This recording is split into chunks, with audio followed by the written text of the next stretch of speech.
Hi friends, Angamaly രുചികളിലേക്ക് എല്ലാവർക്കും സ്വാഗതം. ഇന്ന് ഞങ്ങൾ എടപ്പള്ളിയിൽ പോയതിൻ്റെ രണ്ടാം ഭാഗമാണ് കാണിക്കുന്നത്. ഞങ്ങൾ ചെന്നിട്ട് ഞങ്ങൾക്ക് നല്ലതായിട്ടുള്ള ഒരു സൗകര്യമൊക്കെയുള്ള ഒരു സ്ഥലം അന്വേഷിച്ച് പിടിച്ച് ഞങ്ങൾ കണ്ടെത്തി. ഞങ്ങൾ ഇരിക്കുന്ന ഒരു സൈഡ്, ഇരിക്കുന്ന ഭാഗം നിങ്ങൾക്ക് കാണാൻ പറ്റും. പോലീസിൻ്റെ ഒരു താൽക്കാലിക ഒരു കെട്ടിയിരിക്കുന്നതാണ്. അത് ചാരിയാണ് ഞങ്ങൾ മുകളിൽ ഒരു സ്റ്റേജ് പോലെ കെട്ടി അവിടെയാണ് അവർ എല്ലാം നോക്കാനും ഒക്കെ ഇരുന്നിരുന്നത്. അപ്പോൾ ഞങ്ങൾ കൊന്നുകോഴിയിൽ ഞങ്ങൾ തിളച്ച വെള്ളത്തിന് മുമ്പ് കളഞ്ഞിട്ട് അവിടെ തന്നെ കഴുകാനൊക്കെ നല്ല സൗകര്യമാണ്. ഓരോ ആൾക്കാർ വരുന്നത്, അപ്പോൾ കഴുകാനൊക്കെ സൗകര്യം ഉണ്ടായി. എല്ലാവരും അല്ല, ആണുങ്ങളൊക്കെ പോയി തേച്ച് കഴുകി ഉപ്പൊക്കെ ഇട്ട് കുടിച്ച് കഴുകി വൃത്തിയാക്കി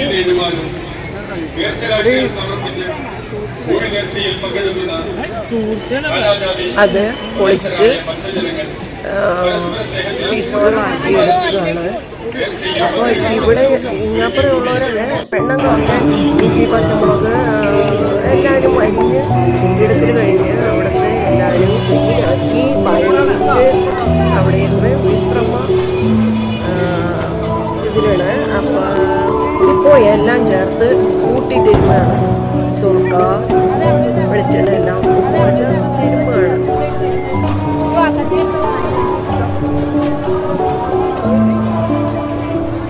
പ്രമുഖനായ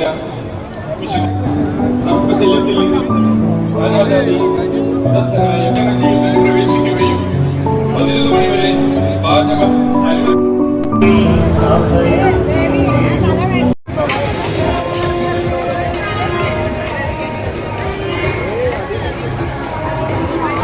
അങ്കമാലി തീർത്ഥാടന കേന്ദ്രമായ ഇടപ്പള്ളി സെന്റ് ജോർജ് ഭഗവതി ദേവാലയത്തിൽ വിശുദ്ധ ഗീവർഗീസ് സഹോദരന്റെ തിരുനാളിനോടനുബന്ധിച്ച് കോഴി നേർച്ച നടത്തുവാൻ എത്തിച്ചേർന്നിരിക്കുന്ന നാനാജാതി മതസ്ഥരായ ഭക്തജനങ്ങൾ ഈ പുണ്യഭൂമിയിലേക്ക് സ്വാഗതം ചെയ്യുന്നു. അത്ഭുത പ്രവർത്തകരിൽ പ്രമുഖനായ വിശുദ്ധ ഗീവർഗീസ് സഹോദരന്റെ തിരുസന്നിധിയിൽ എത്തിച്ചേർന്ന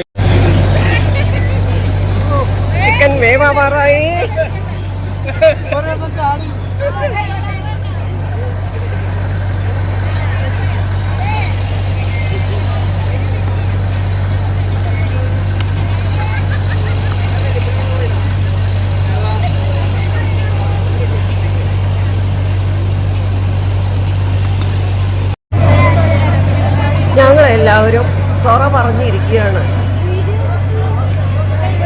പലരും പല കാര്യങ്ങളും പറഞ്ഞ്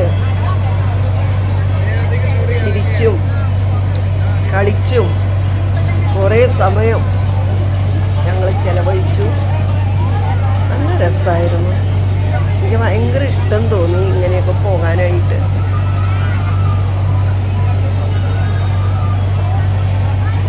ഇതൊക്കെയല്ലേ ഒരു രസം.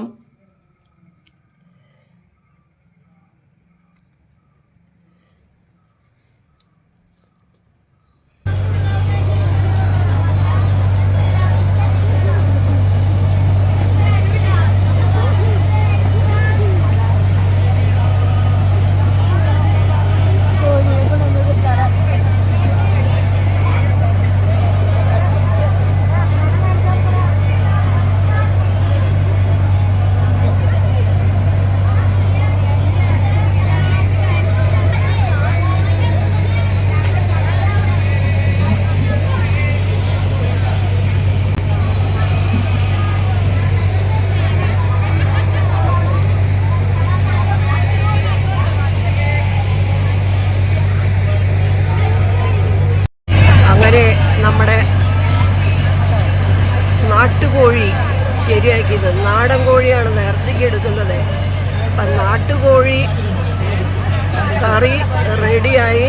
ഇനി ഞങ്ങൾ കറി ഇറക്കിക്കൊണ്ടെന്ന് ആരംഭമാണ്. കഴിക്കാനായിട്ട് പല വീടുകളിൽ നിന്നും പലതും എടുത്തിട്ടുണ്ടായിരുന്നു. അപ്പോൾ പിടി കൊണ്ടുവന്നിട്ടുണ്ടായിരുന്നു. അപ്പോൾ ഞാനിവിടെ നിന്ന് ദോശയാണ് ഉണ്ടാക്കി കൊണ്ടുപോയിരുന്നത്.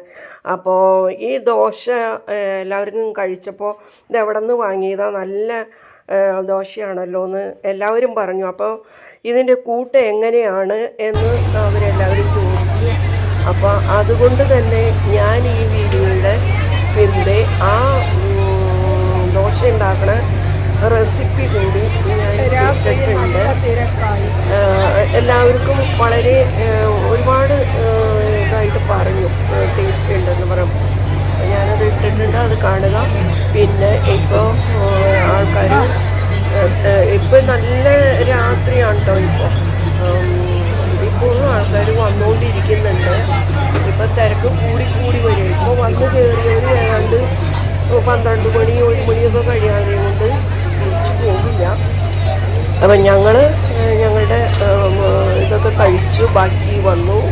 പിന്നെ പാത്രങ്ങളൊക്കെ അടക്കി പറിച്ച് ഓരോ വീടുകളിൽ നിന്നും ഓരോരുത്തരും കൊണ്ടുവന്നതും ഒക്കെ ഒരുമാതിരി കിടക്കുകയല്ലേ. അപ്പോൾ എല്ലാവരും പറക്കി ഇടക്കി വെച്ച് ഞങ്ങൾ പോകാനുള്ള ഒരുക്കത്തിലാണ്. കഴിക്കുന്ന വീഡിയോ എടുത്തിട്ടുണ്ടായിരുന്നു. അപ്പോൾ അത് നോക്കിയിട്ട് അത് കിട്ടിയില്ല എനിക്ക്, അത് എങ്ങനെയോ പോയി.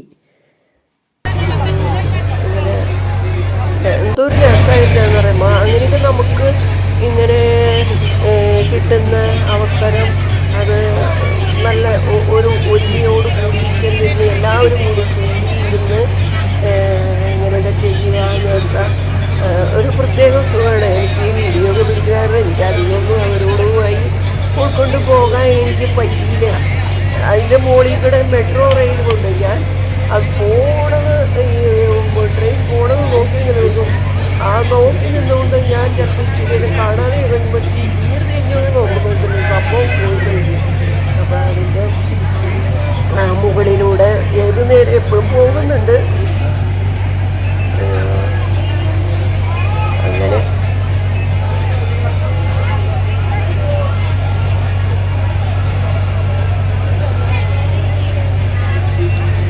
ഇത് ഞങ്ങൾ കറി വിളമ്പി കഴിക്കുന്നതിന് മുൻപ് ഒരു സാലഡൊക്കെ ഉണ്ടാക്കിയിട്ട് വെറുതെ അവിടെ ഇരുന്ന് പറക്കി തിന്നതാണ്. ഇനി ദോശ റെസിപ്പി കാണാം. ദോശ ഉണ്ടാക്കാനായിട്ട് ഞാൻ എടുത്തു വച്ചിരിക്കുന്ന അത് പരിചയപ്പെടുത്താം. ഉണ്ടോ, മുൻപ് ഇതുപോലെ അപ്പം ചുട്ട് തീർന്നതിൻ്റെ ബാക്കിയാണ് ഈ പാത്രത്തിൻ്റെ ഉള്ളിലിരിക്കുന്നത്. ഇതിനകത്താണ് ഞാൻ അരി കഴുകിയിടുന്നത്. ഇപ്പോൾ ഇത് ഇല്ലാത്തവർ ഒരു അര ടീസ്പൂൺ തികച്ച് വേണ്ട, നല്ല ഈസ്റ്റ്, പഴക്കം വരാത്ത ഈസ്റ്റ് ആയിരിക്കണം നമ്മൾ ഉപയോഗിക്കേണ്ടത്. അപ്പോൾ അത് അടിച്ച് എടുത്ത് അവിടെ ഇരിക്കട്ടെ. അരി ഇത് നാഴി അരിയാണ് കേട്ടോ എടുത്തിരിക്കുന്നത്. അത്ര വില കൂടിയ അരിയോ ഒന്നുമല്ല, ഇത് റേഷൻ അരിയാണ്. അത് പലവട്ടം കഴുകി ഇതിലേക്കിടാം. പലവട്ടം കഴുകി എടുത്ത അരി നമുക്ക് ഈ പാത്രത്തിലേക്ക് ഇടാം. ഇതിന് നമുക്ക് വെള്ളം ഒഴിച്ചു കൊടുക്കാം. ഇനി ഇത് കഴുകില്ല, ഈ വെള്ളത്തിൽ തന്നെയാണ് നമ്മൾ അരച്ചെടുക്കുന്നത്. ഇതിന് നമുക്ക് വെള്ളം ഒഴിച്ചു കൊടുക്കാം. ഇത്തിരി വെള്ളം കൂടി ഒഴിക്കണം. ജീരകം അര ടീസ്പൂൺ, ഉലുവ അര ടീസ്പൂൺ, പിന്നെ വെളുത്തുള്ളി എടുത്തിട്ടുണ്ട്. അത് ഇതിൽ ചുക ഇഷ്ടം ഇല്ലാത്തത് ഏതാണോ അത് ഇടണമെന്നില്ല. അപ്പം ഇതും കഴുകിയെടുക്കണം. ഒരു ടേബിൾ സ്പൂൺ ഉഴുന്നാണത്, അതും കഴുകി അതിലേക്ക് ചേർക്കാം. അത് കഴുകിയിട്ടിട്ടുണ്ട്. ഇനി ചോറിട്ട് കൊടുക്കാം. ഈ കയ്യിൽ ഒരു കയ്യിൽ ചോറാണ് ഞാൻ ഇടുന്നത്. കൂട്ടി ഇളക്കണം. പഞ്ചസാര ഒരു 2 ടീസ്പൂൺ പഞ്ചസാരയാണത്, അതുകൂടി അതിലേക്ക് ഇടാം. ഇനി നമുക്ക് അതൊന്ന് ഇളക്കി യോജിപ്പിച്ച് വയ്ക്കാം, മൂടി വയ്ക്കാം. 1 മണിക്കൂറോ 2 മണിക്കൂറോ 4 മണിക്കൂറോ കഴിഞ്ഞിട്ട് അരച്ച് വെച്ചാൽ മതി. പോരായികയുള്ള വെള്ളം അരയ്ക്കുന്ന സമയത്ത് ചേർത്തരച്ചാൽ മതി. അപ്പം ഇതിന് മൂടി വയ്ക്കാം. നമ്മൾ അരയ്ക്കാനായിട്ട് കഴുകി ഇട്ടിരുന്നതെല്ലാനും ഇപ്പോൾ ഒരു 4 മണിക്കൂറോളമായി. ഞാൻ നേരത്തെ ചെയ്യുമായിരുന്നു. 1 മണിക്കൂർ ആകുമ്പോഴായാലും നമുക്ക് ചെയ്യാമായിരുന്നു. ഞാനങ്ങനെ വളപ്പിൽ പോയിട്ട് ഇപ്പോഴേ വന്നുള്ളൂ. അപ്പോൾ അതുകൊണ്ട് ഇവിടുത്തെ പണിയൊക്കെ കഴിഞ്ഞതിന് ശേഷമാണ് പിന്നെ ഞാൻ ഇത് നോക്കുന്നത്. ഉണ്ടോ? അപ്പോൾ വെള്ളമൊക്കെ താഴ്ന്നു. ഇനിയിപ്പോൾ നമ്മൾ ജാറിലിട്ട് അരച്ചെടുക്കാം. അപ്പോൾ അരച്ചെടുക്കുമ്പോൾ വെള്ളം പോരായുള്ളത് ഒഴിച്ചരച്ചാൽ മതി. അരച്ചിട്ട് ഞാൻ കാണിച്ചു തരാം. അപ്പോൾ ഞാൻ അരച്ച് കൊണ്ടിട്ടുണ്ട്. 1/2 ഗ്ലാസ് വെള്ളം കൂടി ഞാൻ ഒഴിക്കേണ്ടി വന്നു എനിക്ക് അരഞ്ഞ് കിട്ടാനായിട്ട്. അപ്പോൾ ഇനി നമ്മളിത് കൈകൊണ്ട് തന്നെ നമ്മളിങ്ങനെ ശരിക്കൊന്ന് പതപ്പിച്ച് അടിച്ച് വെക്കണം. അപ്പോൾ തന്നെ ഇതിന് ഒരുമാതിരി ചൂടുണ്ട് ഈ മിക്സിയിൽ. അങ്ങനെ വെച്ചിട്ട് നമുക്കിത് മൂടി വയ്ക്കാം. ഇടയ്ക്കിടയ്ക്ക് നോക്കണം.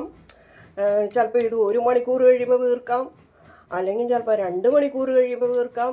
ഇപ്പോൾ 4 മണിക്കൂർ കഴിഞ്ഞല്ലേ ഞാനിപ്പോൾ അരച്ചത്. അതുകൊണ്ട് ചിലപ്പോൾ നേരത്തെ വീർക്കാട്ടോ. അപ്പോൾ അത് ശ്രദ്ധിക്കേണ്ടതുണ്ട്. മാവ് അത്യാവശ്യം വീർത്തിട്ടുണ്ട്. ഒരുപാട് പൊന്താൻ നിൽക്കുന്നില്ല. ഒരുപാട് പൊന്തി കഴിഞ്ഞ് കഴിയുമ്പോൾ മാവ് പിന്നെ കുറച്ചെടുത്തുകൊണ്ട് നമ്മൾ ബാക്കി ഇരിക്കുന്ന മാവ് ചിലപ്പോൾ പുളിപ്പ് വന്നാലോ എന്ന് എഴുതിയിട്ട് ഞാൻ അങ്ങനെ ചെയ്യാറില്ല. ഇത് പാകമാണ്. ഞാനിത് ഉപ്പാണ് കേട്ടോ ഇടുന്നത്. ഒന്ന് കലക്കി നോക്കട്ടെ. കണ്ടോ?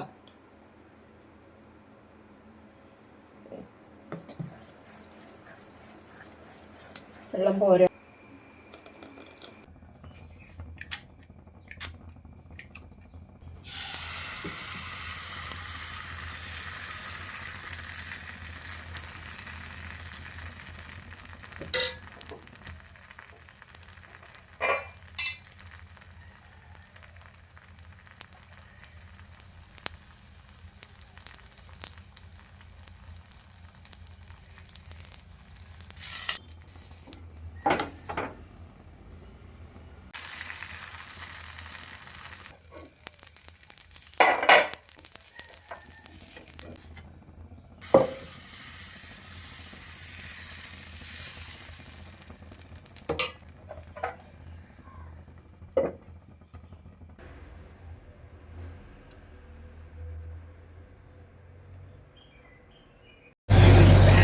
ഇതുവരെ ഇത് വേവാറായി.